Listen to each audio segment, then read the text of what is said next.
অধিকাংশ মানুষ জাহান্নামে যাবে, এটা জেনেও আল্লাহ কেন মানুষ সৃষ্টি করলেন? আসসালামু আলাইকুম ওয়া রাহমাতুল্লাহ। প্রিয় দর্শক, আজ আমরা মানুষেরা সত্য মিথ্যা, ন্যায় অন্যায়, ভালো মন্দ, সাদা কালো, আলো আঁধারে যাচাই বাছাই করছি না। আজকে জ্ঞান থাকতেও তা কাজে লাগাচ্ছি না, চোখ থাকতেও তা দিয়ে দেখছি না, কান থাকতেও তা দিয়ে শুনছি না। এ সম্পর্কে মহান আল্লাহ বলেন, وَلَقَدْ ذَرَأْنَا لِجَهَنَّمَ كَثِيرًا مِنَ الْجِنِّ وَالْإِنسِ لَهُمْ قُلُوبٌ لَا يَفْقَهُونَ بِهَا وَلَهُمْ أَعْيُنٌ لَا يُبْصِرُونَ بِهَا وَلَهُمْ آذَانٌ لَا يَسْمَعُونَ بِهَا أُولَئِكَ كَالْأَنْعَامِ بَلْ هُمْ أَضَلُّ أُولَئِكَ هُمُ الْغَافِلُونَ। আমি অধিকাংশ মানুষ এবং জিন সৃষ্টি করেছি তাদেরকে জাহান্নামে দেওয়ার জন্য। তারা হলো যাদের অন্তঃকরণ আছে কিন্তু তা দিয়ে বোঝার চেষ্টা করে না, চোখ আছে তা দিয়ে দেখে না, এবং কান আছে তা দিয়ে শোনে না। আল্লাহ তাআলা পবিত্র কোরআনে আরো বলছেন, তারা হলো জন্তু জানোয়ারের মতো, বরং তার চেয়েও অধম। তারাই হলো উদাসীন। এই আয়াতটিতে আল্লাহ তাআলা বলছেন, আমি অধিকাংশ মানুষ এবং জিন সৃষ্টি করেছি তাদেরকে জাহান্নামে দেওয়ার জন্য। তারা হলো এমন যাদের অন্তঃকরণ আছে কিন্তু তা দিয়ে সত্য মিথ্যা, ন্যায় অন্যায়, ভালো মন্দ যাচাই বাছাই করে না, বোঝার চেষ্টা করে না।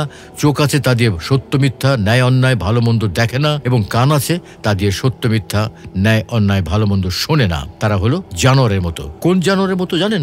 এই সম্পর্কে আল্লাহ তাআলা বলছেন, فَمَثَلُهُ كَمَثَلِ الْكَلْبِ إِن تَحْمِلْ عَلَيْهِ يَلْهَثْ أَوْ تَتْرُكْهُ يَلْهَث। তার অবস্থা হলো কুকুরের মতো, যদি তাকে তাড়া করো তবু হাঁপাবে, আর যদি ছেড়ে দাও তবুও হাঁপাবে। এই আয়াতটিতে আল্লাহ তাআলা বলছেন, যারা সত্য মিথ্যা, ন্যায় অন্যায়, ভালো মন্দ যাচাই বাছাই করে না তারা হলো কুকুরের মতো। কুকুরকে যদি তাড়া করা হয় তখন সে জিহ্বাটা বের করে হাঁপাতে থাকে, আবার এমনি এমনিও সে হাঁপাতে থাকে। অর্থাৎ যারা সত্য মিথ্যা, ন্যায় অন্যায়, ভালো মন্দ, সাদা কালো, আলো আঁধার যাচাই বাছাই করে না তারা হলো কুকুর জানোয়ারের মতো। তারা এই পৃথিবীতে এসেছে শুধু উদরপূর্তি করতে, তাদের আর কোনো কাজ নেই। এদের সিনেমা দেখার সময় আছে কিন্তু সত্য মিথ্যা, ন্যায় অন্যায়, ভালো মন্দ বোঝার সময় নেই। এদের ক্রিকেট খেলা দেখার সময় আছে কিন্তু সত্য মিথ্যা, ন্যায় অন্যায়, ভালো মন্দ বোঝার সময় নেই। এদের পত্রিকা পড়ার সময় আছে, তবে সত্য মিথ্যা, ন্যায় অন্যায়, ভালো মন্দ বোঝার সময় নেই। টকশোতে বড় বড় নীতিবাক্য বলতে পারে কিন্তু কাজের বেলায় ঠন ঠন। মানুষ একটি ব্যতিক্রমধর্মী প্রাণী। আল্লাহ তাআলা মানুষের জন্য আকাশ ও পৃথিবীতে যা আছে তা তাদের আয়ত্তাধীন করে দিয়েছেন। আকাশ ও পৃথিবীতে যা কিছু আছে সকল বস্তুকে মানুষের অধীন করেছেন। আবার আদমকে সাজদা করার জন্য সকল ফেরেশতাকে নির্দেশ দিয়েছেন। অর্থাৎ মানুষকে ফেরেশতা এবং জিন জাতির চেয়েও বেশি মর্যাদাবান করেছেন। আদম সন্তানকে মর্যাদাবান করেছেন এবং তাদেরকে জলে ও স্থলে চলাচলের বাহন দান করেছেন। তাদেরকে উত্তম জীবন উপকরণ প্রদান করেছেন এবং তাদেরকে আকাশ ও পৃথিবীর মধ্যে যাবতীয় সৃষ্টির সেরা হিসেবে অনেক সৃষ্টির উপর শ্রেষ্ঠত্ব দান করেছেন। এ থেকে বোঝা যায় আল্লাহ সুবহানাহু ওয়া তাআলার সৃষ্টির মাঝে মানুষ একটি ব্যতিক্রমধর্মী ও মর্যাদাপূর্ণ সেরা সৃষ্টি, সত্য এবং মিথ্যা বোঝার উপাদান। আল্লাহ তাআলা মানুষকে সত্য মিথ্যা, ন্যায় অন্যায়, ভালো মন্দ বোঝার জন্য 3টি উপাদান দিয়েছেন। এক হলো সর্বোত্তম দেহ ও অবয়ব, 2 চেতনাবোধ, আর 3 হচ্ছে ইচ্ছা শক্তি। সর্বোত্তম দেহ অবয়ব সম্পর্কে মহান আল্লাহ বলেন, অবশ্যই মানুষকে সৃষ্টি করা হয়েছে সুন্দর অবয়বে। তিনি তোমাদেরকে আকৃতি দান করেছেন, অতঃপর সেই আকৃতি সুন্দরও করেছেন। উল্লিখিত আয়াতদ্বয় থেকে বোঝা যায় আল্লাহ তাআলা আমাদেরকে অন্যান্য সৃষ্টি থেকে সুন্দর অবয়ব ও সৃষ্টির সেরা শারীরিক অবকাঠামো দান করেছেন। 2 হচ্ছে চেতনাবোধ ও ইন্দ্রিয় শক্তির উপাদান। তা হলো চিন্তা করা, দেখা, শোনা, ঘ্রাণ ও স্বাদ, যাকে পঞ্চ ইন্দ্রিয় বলা যায়। এই সম্পর্কে মহান আল্লাহ বলেন, অতঃপর তাকে ভালো ও মন্দের চেতনাবোধ দান করেছি। এই আয়াত থেকে বোঝা যায় ভালো ও মন্দের জ্ঞান আল্লাহর তরফ থেকে আসে। আল্লাহ তাআলা প্রতিটি কর্মের ব্যাপারে মানুষকে ভালো ও মন্দের চেতনাবোধ দান করেছেন। আর তৃতীয়টা হচ্ছে ইচ্ছা শক্তি সম্পর্কে মহান আল্লাহ বলেন, যে নিজেকে শুদ্ধ করে সেই সফলকাম হয়, এবং যে নিজেকে কলুষিত করে সে ব্যর্থ মনোরথ হয়। আয়াত থেকে বোঝা যায় মানুষ আল্লাহর পক্ষ থেকে সত্য মিথ্যা, ন্যায় অন্যায় গ্রহণ করা না করার ব্যাপারে সম্পূর্ণ স্বাধীন। মানুষ ইচ্ছে করে সত্যকেও গ্রহণ করতে পারে, আবার ইচ্ছে করে মিথ্যাও গ্রহণ করতে পারে। এ ব্যাপারে সে স্বাধীন। তাহলে এতক্ষণের আলোচনা থেকে এটাই প্রমাণিত হয় যে মানুষের তিনটি শক্তি রয়েছে: দেহ শক্তি, ইন্দ্রিয় শক্তি এবং ইচ্ছা শক্তি। এর কারণে মানুষ একটি ব্যতিক্রমধর্মী প্রাণী। এই তিনটি শক্তির কারণে আজকে মানুষ পৃথিবীতে সকল সৃষ্টির উপর আধিপত্য বিস্তার করতে সক্ষম হয়েছে। বিশাল বিশাল প্রাণী, বিষাক্ত সাপ, হিংস্র বাঘ, সিংহ, হায়না, এমনকি সমুদ্রের মাঝে বিচরণ করা যাবতীয় প্রাণীর উপরেও প্রাধান্য বিস্তার করতে সক্ষম হয়েছে। মিথ্যাকে গ্রহণ এবং সত্যকে প্রত্যাখ্যান। সুপ্রিয় দর্শক, আল কোরআনের ৭৪ নম্বর সূরা মুদ্দাসসিরের ১৮ থেকে ২৬ নম্বর আয়াতগুলো ওয়ালিদ বিন মুগিরা সম্পর্কে নাজিল হয়েছিল। এই ব্যক্তি ছিল মক্কার কাফের প্রধানদের একজন। যখন হজের সময় নিকটবর্তী, তখন মক্কার কাফেররা তার কাছে মুহাম্মদ সাল্লাল্লাহু আলাইহি ওয়াসাল্লাম সম্পর্কে মতামত চাচ্ছিল। হজের সময় মুহাম্মদ সাল্লাল্লাহু আলাইহি ওয়াসাল্লাম যেন আগত মানুষদের কাছে ইসলামের প্রচার করতে না পারে, সেজন্য মুশরিকরা এক একজন এক এক পরিকল্পনা ওয়ালিদ বিন মুগিরাকে শোনাচ্ছিল। কয়েকজন বলল তিনি গণক। ওয়ালিদ বিন মুগিরা বলল, না, আল্লাহর শপথ, তিনি গণক নন। আমরা অনেক গণক দেখেছি, ইনি তো গণকদের মতো গুনগুন করে গান গায় না, ছন্দাকারে কবিতা আবৃত্তিও করেন না, কিংবা কবিতা রচনাও করেন না। অন্যরা বলল, তাহলে আমরা তাকে একজন পাগল বলবো। ওয়ালিদ বিন মুগিরা বললেন, না, তিনি তো পাগল নন। আমরা পাগল দেখেছি এবং তার রকম সম্পর্কে জানি। এই লোকের মধ্যে পাগলদের মতো দম বন্ধ করে থাকা, অস্বাভাবিক কোনো কাজকর্ম করা, অসংলগ্ন কথাবার্তা বলা কিংবা অনুরূপ কোনো কিছুই তো দেখি না। অন্যরা বললে, তাহলে আমরা বলবো যে তিনি একজন কবি। ওয়ালিদ বিন মুগিরা বললেন, তার মধ্যে কবির কোনো বৈশিষ্ট্যই নেই যে তাকে কবি বলা হবে। আমাদের যুদ্ধাকৃত ছন্দ, রজম, হাজজ, করিয়া, কম্বুজ, মবসুদ ইত্যাদি কাব্যরীতি সম্পর্কে আমরা অবগত আছি। যাই হোক, তার কথাবার্তাকে কিছুতেই কাব্য বলা যেতে পারে না। অন্যরা বলল, তাহলে আমরা তাকে জাদুকর বলবো। ওয়ালিদ বিন মুগিরা বললেন, এই ব্যক্তিকে জাদুকরও বলা যেতে পারে না। আমরা জাদুকর এবং জাদু সংক্রান্ত নানা ফন্দি ফিকির দেখেছি। তারা সত্য মিথ্যা কত কথা বলে, কত অঙ্গভঙ্গি করে, কত যে ঝাড়ফুঁক করে এবং গিরা দেয়, তার ইয়ত্তা থাকে না। কিন্তু এই ব্যক্তি তো জাদুকরের মতো সত্য মিথ্যা কথা বলা, ঝাড়ফুঁক কিংবা গিরা দেওয়া কোনো কিছুই করে না। অন্যরা তখন বলল, আমরা তাহলে তাকে কি বলবো?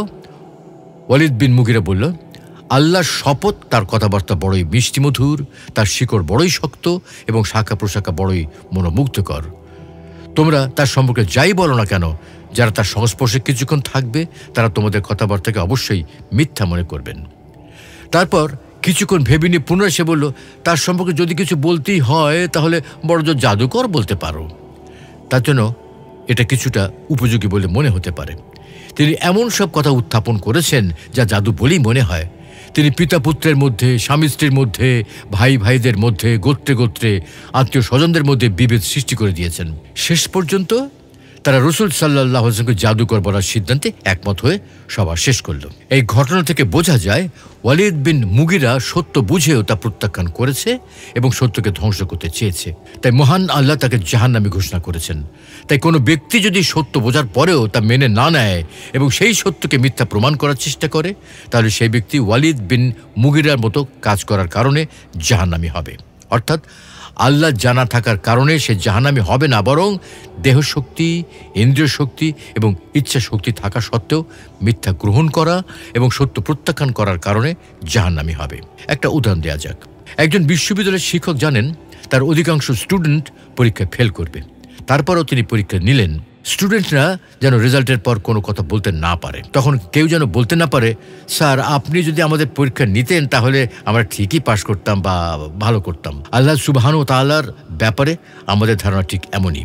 আল্লাহ সুবহানাহু ওয়া তাআলা জানেন তার বান্দা তাকে বিশ্বাস করবে না। যদিও আল্লাহ আমাদেরকে দিয়েছেন সঠিক পথ, তিনি আমাদের প্রতি নাজিল করেছেন কোরআন এবং আদর্শ হিসেবে রেখেছেন রাসূলুল্লাহ সাল্লাল্লাহু আলাইহি ওয়াসাল্লামকে। এরপরেও আল্লাহ সুবহানাহু ওয়া তাআলা আমাদেরকে বলছেন এবং আমাদেরকে অধিকার দিয়েছেন ভালো অথবা খারাপ বেছে নেওয়ার। এখন আমি যদি ঠিক ওই বিশ্ববিদ্যালয়ের স্টুডেন্টের মতো লেখাপড়া করি তাহলে অবশ্যই আমি জান্নাতুল ফেরদৌসে যেতে পারবো, আর যদি না করি তাহলে আমার ঠিকানা হবে জাহান্নাম। মূলত আল্লাহ তাআলা আমাদেরকে সৃষ্টি করে সঠিক পথ বাততে দিয়ে আমাদেরকেই পুরস্কৃত করতে চান। তিনি চান আমরা যেন তার বিধান মেনে নিয়ে কারো কোনো ক্ষতি না করি, তার হক পুরোপুরিভাবে আদায় করি, বান্দাদের হক যেন পুরোপুরিভাবে পূরণ করি। বস্তুত তিনি আমাদেরকে সৃষ্টি করেছেন পুরস্কৃত করার জন্যে। কিসের মাধ্যমে পুরস্কৃত করার জন্যে? তার গোলামির মাধ্যমে পুরস্কৃত করার জন্যে। এখন কেউ যদি চায় সে আল্লাহর গোলামিও করবে না, তার আদেশ নিষেধ কিছুই মানবে না, তাহলে সেটা তার ইচ্ছা। সুতরাং একজন বুদ্ধিমানের কাজ হচ্ছে আল্লাহ তাকে কি জন্য সৃষ্টি করলেন, কেন সৃষ্টি করলেন, সৃষ্টি না করলেই বা কি হতো ইত্যাদি চিন্তা বাদ দিয়ে তার আনুগত্যের মাধ্যমে তাকে খুশি করা এবং দুনিয়া ও আখিরাতে সফলকামদের অন্তর্ভুক্ত হওয়া। এটার উদাহরণ এভাবে দেওয়া যেতে পারে, ধরুন আপনি একটা রোবট সৃষ্টি করলেন এবং সামান্য সামান্য কিছু কাজের মাধ্যমে তাকে অনেক বিশাল পুরস্কার দিতে চাইলেন। এটা আপনার ইচ্ছা, আপনি চান রোবটটাকে পুরস্কৃত করতে।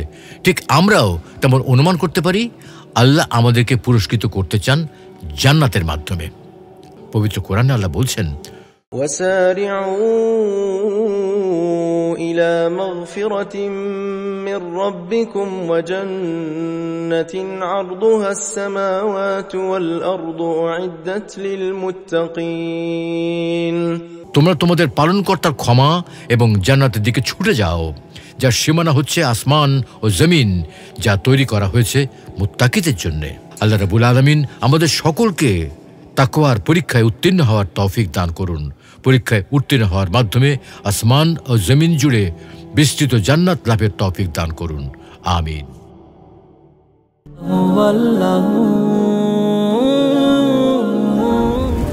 মহাবিশ্ব সৃষ্টির পূর্বে আল্লাহ কি করতেন? কবরের আযাব কি শুধু আত্মার উপরে হবে? ওগো কমলি ওয়ালা নবী সাল্লাল্লাহু আলাইহি। দোয়া কি মানুষের ভাগ্য পরিবর্তন করতে পারে? লা ইলাহা ইল্লাল্লাহ। কোরআন ও হাদিসের আলোকে জীবন গড়ুন, ইসলাম এন্ড লাইফের সাথেই থাকুন।